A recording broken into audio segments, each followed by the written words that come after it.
Hello again. Welcome to another episode of the Uranium Market Minute. Today is Sunday, December 4th, and this is episode number 199. My name is Justin Huhn. I am your host. I'm the founder and publisher of the Uranium Insider Pro Newsletter, the only investing newsletter that focuses solely on uranium, finds the best risk-reward investing opportunities in the space, and publishes on a regular monthly basis. As always, nothing that you see or hear in this podcast is intended to be investing advice. I'm not your financial advisor. This is not financial advice. Please always do your own due diligence when it comes to investing and always take responsibility for your own choices. All right, good to be back with you guys again after quite the hiatus. It's been 3 weeks since I published a Uranium Market Minute episode. I was out of town traveling on business and with family. I also got sick during traveling, so I didn't do episodes for a number of days or about a week after I even returned from that. And then, of course, we had the Thanksgiving holiday here in the States. It has been a relatively quiet period in the markets anyways, kind of just chopping sideways. There's been a decent recovery over the past month and a half, but still, as the fundamentals continue to stack up in a positive manner, we are still waiting for fund flows to come into the sector and really move, and I do believe that they will. I'm not going to do a scoreboard section because of the amount of time that has passed. Generally speaking, the spot price has been up and then back down. The movement back down last week was on basically no volume whatsoever. Single motivated sellers selling into a quiet market. Not really much there to look at or to be concerned with. The ETF flows has been on balance positive in terms of shares issued versus shares redeemed, though that hasn't been a whole lot of shares issued, judging by the actual issuance of shares by the ETFs and the flows into the ETFs. We haven't seen big volumes to the upside or the downside for that matter. Sprott has been mostly out of the market over the past 3 weeks. I do think they did purchase, I don't have the numbers in front of me, 100 or maybe 200,000 pounds over that time period. They haven't issued any shares. They've been trading at a persistent discount to NAV, although that discount to NAV did decline slightly on Friday with the drop in the spot price of uranium. I'm going to talk in the mailbag section about a piece that was put out by my friend Mikko Leivo. He lives in Finland, and the piece is written in Finnish, although you can open that blog post in Google Chrome, and that will be translated into your language of choice. You can also copy and paste the entire piece and put it into Google Translate or whatever translator software you might want to use. It's a very well done piece covering kind of the basics of what we're looking at for this long thesis for uranium at this point in time. Before we get into the charts, a little bit of housekeeping. I'm going to seek to be more consistent with these weekly episodes. I apologize for the hiatus. It's probably not going to happen that often going into the future. Should be able to pull off a weekly episode. We will be doing our monthly webinar for members. That will be, let's see, that'll be in just about 2 weeks here, mid-December. And we are going to focus on our outlook for 2023 and everything that we're looking at. Most importantly, we're going to be focusing on the fuel cycle dynamics. That is really what is going to dictate pricing going forward. And I'm going to speak very briefly on that today in the mailbag section. So on that note, let's look at the charts. All right, let's just start off with URA. Over the past, let's say 2.5 months, we've been grinding higher, generally speaking, within this smaller rising channel, within this larger declining channel. And we've got this sort of battle coming up if we do move higher in the next week or two, where we're not only going to see, not only going to see the top of that shorter term rising channel, but also the top of that longer term declining channel. And of course, we've got this, what is this? The 50-week moving average, which is close to the 200-day moving average. We've got this convergence of resistance that we will have to either break through or get rejected again and continue to move down or chop sideways. I think that the markets, generally speaking, will help to dictate that. And of course, besides being relatively pegged to either the movement in oil, movement in energy stocks, or the movement in the S&P 500. Looking at the S&P compared to URA, we've been basically in a sideways chop for multiple weeks. Actually, it's been multiple months, and almost besides these big swings to the up and down side, we're at the same level here that we were in March of 2021 compared to the S&P. So while we are overall in the early stages of what I believe will be a long-term uptrend for URA compared to the S&P, we continue to kind of move sideways. And now we're in this sort of triangle pattern here where we continue to chop as this triangle converges onto this relative chart of the URA compared to S&P. And if we look at even a longer chart time period for this, looking at the monthly chart, you can see just how early we are in this. I mean, you have to basically squish this way down to see. I mean, it was a non-stop underperformance of URA basically since its inception in late 2010. And we are finally now starting to break up and out of this pattern. Let's look at Cameco here, and I'm going to go back to the weekly chart. Cameco as a sector leader, trading just above this trend line, and this trend line over the past 2 years here, really since the breakout of the sector back in December of 2020. Every time we've been at this trend line, it's been a buying opportunity. We will have to see if that plays out for us. Again, I do believe that it will, moving sideways for the past 6 weeks after the big sell-off following the deep 15% discount to their trading price raise that they did as part of the Westinghouse acquisition. That acquisition is yet to close, but it's highly likely that it will. And I think that Cameco will continue to either chop sideways here, or of course will catch a bid if we see risk come back on into this market. Looking at the Sprott Trust, Sprott Physical Uranium Trust, weekly charts, look at the sandwiching of the 20-week and the 50-week moving averages. We are still well above a rising 200-week moving average for Sprott, though we have seen this discount to NAV strengthen significantly starting about 3 weeks ago. We are now probably at somewhere around a 6% discount to NAV after the spot price slipped a little bit. This is going way higher. This is essentially pegged to the spot price, even though we do trade at a decent discount to NAV. Actually, it's been mostly at a discount to NAV since risk has been off markets for this entire year, with few exceptions. We've had a couple of rallies. We had a strong rally back in April. We had a rally in February, and then we've had 1 or 2 or 3 day rallies here and there since then. And other than that, this, even though this does kind of look like a head and shoulders pattern that we have broken down from here, this is going to break to the upside. My confidence in this is extremely high because it's essentially following the spot price of uranium, and it's a highly liquid vehicle that we do see larger volumes come into when institutions tend to put risk on in this space due to liquidity requirements for larger players. That volume is still obviously not there. We continue to kind of move sideways volume-wise. A moment is coming where this is going to break out hard to the upside. URNM relative to Sprott. Now, this is a very interesting chart. This has seen a very nice recovery over the past 6 weeks. Now, this, of course, is being aided. This chart is being aided by the discount to NAV. So this big up volume week that we saw about 4 weeks ago definitely is being aided by Sprott rolling over here. Okay, so that was kind of here and can continue to roll over in the week following. Either way, this is nice to see some recovery here, breaking up and out where this this horizontal line that was kind of the first period of resistance prior to a pullback into the autumn of 2020 before the big breakout. December 2020 was the big breakout for the uranium sector. Now, we were at quite a premium to NAV at this peak back in November, but this chart is definitely looking more and more constructive. And all things considered, I think that the miners are trading very cheaply relative to the metal, because if we put Sprott at, let's say, Sprott at NAV, this chart is really trading back down here. So we are recovering off of the lows of the summer, and this chart is being helped by that discount to NAV for Sprott. Either way, it's looking constructive. All right, URNM, just straight up, very similar chart to URA in this triangle pattern, chopping sideways for the past 6 to 8 weeks. A moment in time is coming where this is likely to break out. We see this 20-week reaching back up towards that 50-week. However, that 50-week is still declining. I like to see the golden crosses of moving averages, a shorter term moving average crossing above a longer term moving average. I only really consider that to be a significantly bullish signal when the longer term moving average is at least flat, if not slightly rising. And that is not the case in this for this particular chart, at least not on the week. Let's look at the daily chart of URNM to get maybe a better picture of the short term. Still a big convert. Look how close those moving averages are. All of them, the 20-day, the 50-day, the 200-day. The 200-day is basically flat, slightly declining after trying to recover there.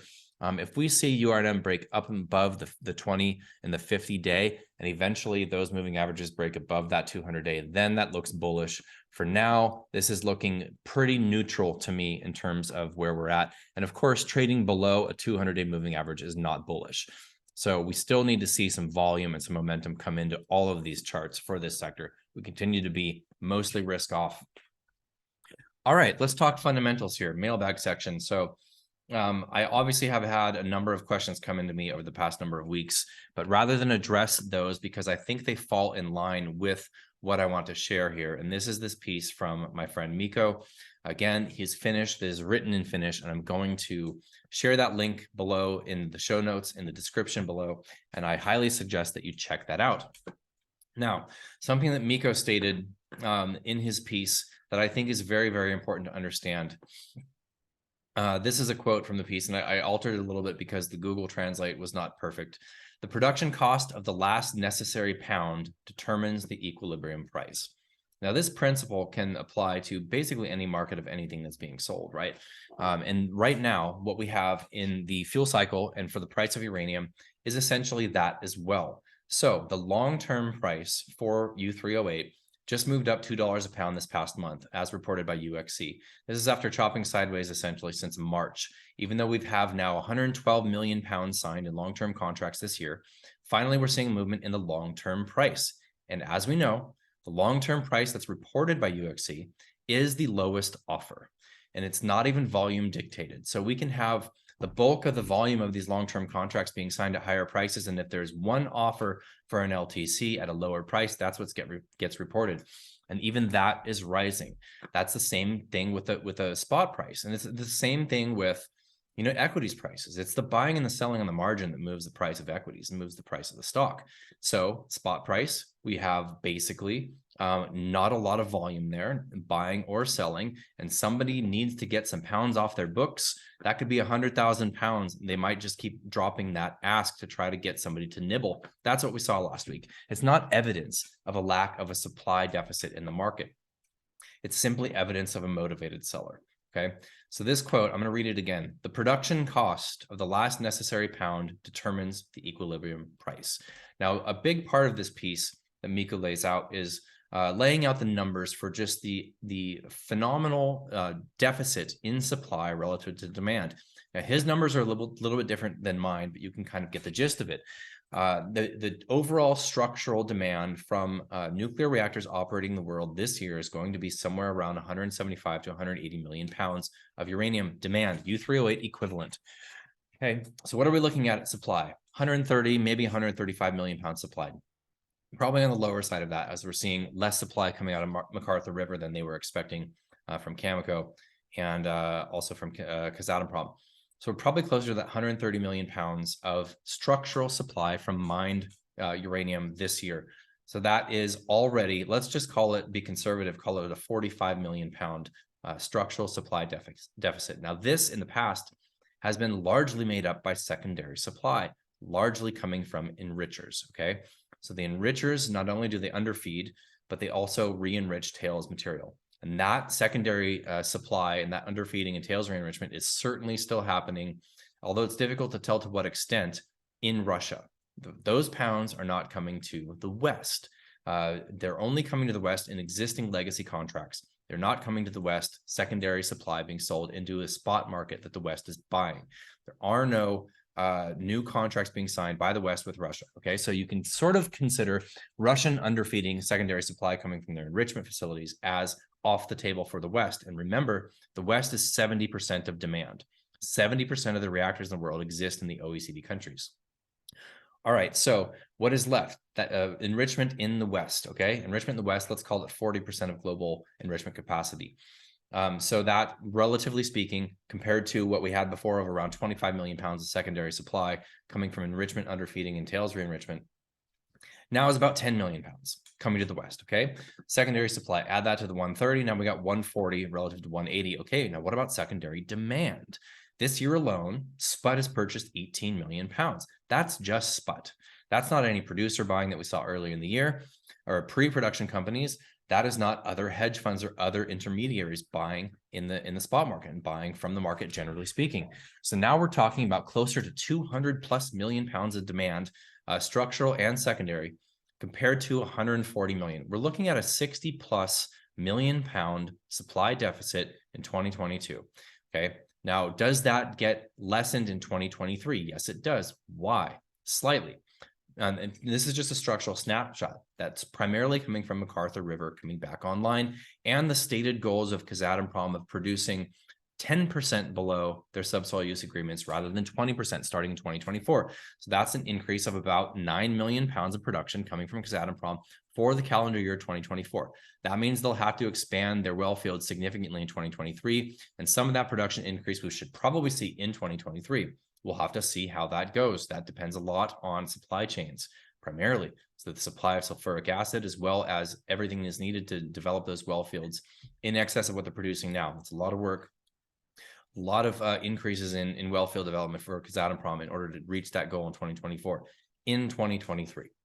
So that structural supply deficit lessens slightly, but there's always this wild card. There's this secondary demand wild card that is dictated by markets, okay? And there's no way to model that out. There's no way for us, for the utilities, for the producers, anybody to model out that secondary demand. But it's pretty much a guarantee there will be some secondary demand with an increase in primary demand. Nuclear is growing globally. The demand going forward is going to be greater than it is right now, period, year over year. China is going to see a lot of reactor starts in 2023 relative to this year. I think there's only been one grid connection and maybe two in China. I think we're going to see another one or two before the year is ended. And they've got, I think, 5 construction starts this year. So while they're building a lot, it's not quite in line with their stated goals, right? Their stated goals are another 148 gigawatts by 2035. That's almost 8 to 10 reactors per year. That is 8 to 10 reactors per year for the next 13 years. They need to ramp up to hit that goal. Will they hit that goal? I don't know. So far, it's not looking like they're going to, but their growth is still measurable and massive compared to how any other country is growing, even though there's a dozen countries building nuclear plants right now. All of that is to say that there is going to be a significant supply deficit going out at the end of the decade. There's no new large mines coming online. What new mines are coming online? Basically, new mines, we're looking at Global Atomics DASA. We're looking at potentially some production coming from Mongolia with Urano. That'll be ISR. They're shooting for 2030 production for that project. Uzbekistan is expanding. That's good. That's not a new mine, but maybe we'll get another 8 to 10 million pounds out of Uzbekistan later in the later part of the decade if things go smoothly. And we have, of course, some idle mines. We have McArthur ramping up, even though they're pulling Cigar Lake down to 13.5 million pounds starting in 2024. We still have McArthur coming back. That's going to be a significant amount of production. We have Langer Heinrich coming back in 2024. We've got Boss's Honeymoon and some other smaller ISR stuff in the States, right? That doesn't even take into account the current mines that are producing that are going to be declining, okay? Now, Kazatomprom is talking about increasing their production, but they already show their production profile drop significantly starting in the 2030s. It's actually starting before that, but the drop-off really grows in the 2030s. Cigar Lake is essentially going to be done with production based on their current exploration profile and reserves that they've proven out at that deposit by the end of the decade, by 2028 even, okay? So what I'm trying to say is that we're going to need most, if not all, development projects to be producing by the end of the decade.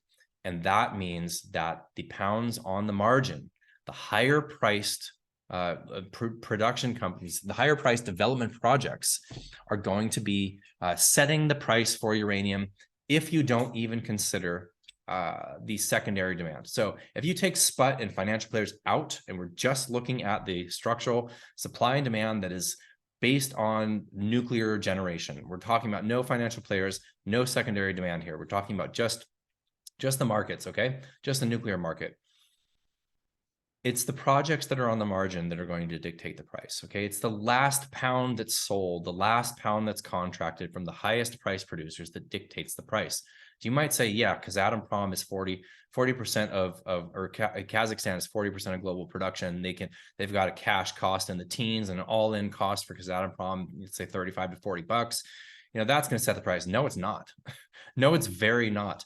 Those producers are going to contract out the bulk, if not all of their capacity in the next 3 years. Okay, that's my belief. Towards the end of the decade, Kazatomprom, Cameco, Orano, they're going to contract out most, if not all, of their production for the rest of the decade in the next 3 years, because we are going to see a replacement rate and then some contracting cycle. What does that mean? Replacement rate contracting is all of the demand in a given year, 175 to 185 million pounds. It's going to be more than that in the next couple of years. So let's say 180, 185 million pounds. We're going to see that number and then some in long-term contracting. Why? Because inventories generally have fallen in the last 5 years for utilities globally. So what we're going to see is a much higher rate of contracting. And this does not even take into effect that this bulk of demand is in the West, and enrichers in the West already have risen. Their tails assays, their operational tails assays, what they're operating at right now, have already risen, and their contractual transactional tails are also on the rise significantly. So utilities signing an enrichment contract with Orano or with Urenco for 2027 plus at 0.3 tails means they're buying 20% more uranium than they would have bought at 0.18 tails. 20%, if not more. Okay, so we're going to see 180 to 220 million pounds contracted in 2023 plus, going out multiple years. That's what we're going to see. And those contracts are going to fill up fast for the existing producers that have big mines that can comfortably contract out at the end of the decade. Those pounds are going to get spoken for, and then it's the rest of the projects that get to sell the pounds on the margin. That's going to dictate the price. Price of uranium sitting at $50 right now. It's going way, way higher. I think 100 is conservative at this point. I know that that sounds more bullish than I typically sound. I think it's necessary. That's necessary to not even consider the secondary demand from financial players. And that is also going to happen. Okay. Had a risk off year in markets. Could that continue? Absolutely, it could. Will there be financial players going after pounds in this market during this bull market? 100%, 1,000%. It's going to happen. We're just in this risk-off market across markets. So that's just how things are now. Okay, what's another point that Miko made I want to get across? Quote, the core of the long uranium thesis has never been the increase in demand. It has been the shortage and the price at which the shortage can be eliminated. But over the years, the demand story has come alongside the deficit, as well as a change in sentiment, which does not determine the price of long-term contracts, but affects the possible valuation seen at the company level in a bull market. So yeah, I generally agree. The long thesis originally was the price is $18 a pound. It has to rise. Everybody hates this sector. I'm betting on fewer people hating it. And that was the bet in 2016, 2017, even 2018. This has come full circle. This is now a full-on bull market for demand. Okay, we're going to see demand growing 2-3+% per year for the next decade going out and forward. And I have mentioned in previous uranium market minutes, the IEA's World Energy Outlook report they do every year. They are pushing and suggesting and promoting and betting on, in order to reach their net zero carbon goals by 2050, they're betting on a more than doubling of nuclear by 2040.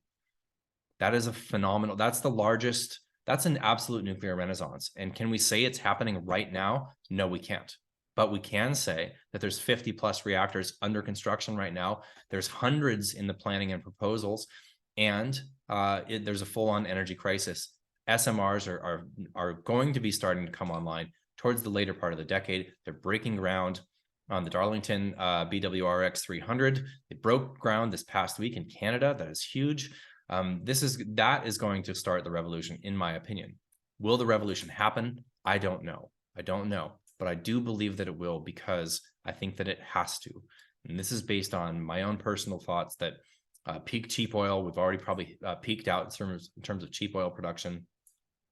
And the metals and materials are just not there to expand solar and wind extensively enough to transition off of fossil fuels on a global basis. We're just not. They're going to have their niches, but you can't operate modern industrial societies off of solar and wind. And why can I say that? Because we have a prime example of that playing out right in front of our eyes in Germany.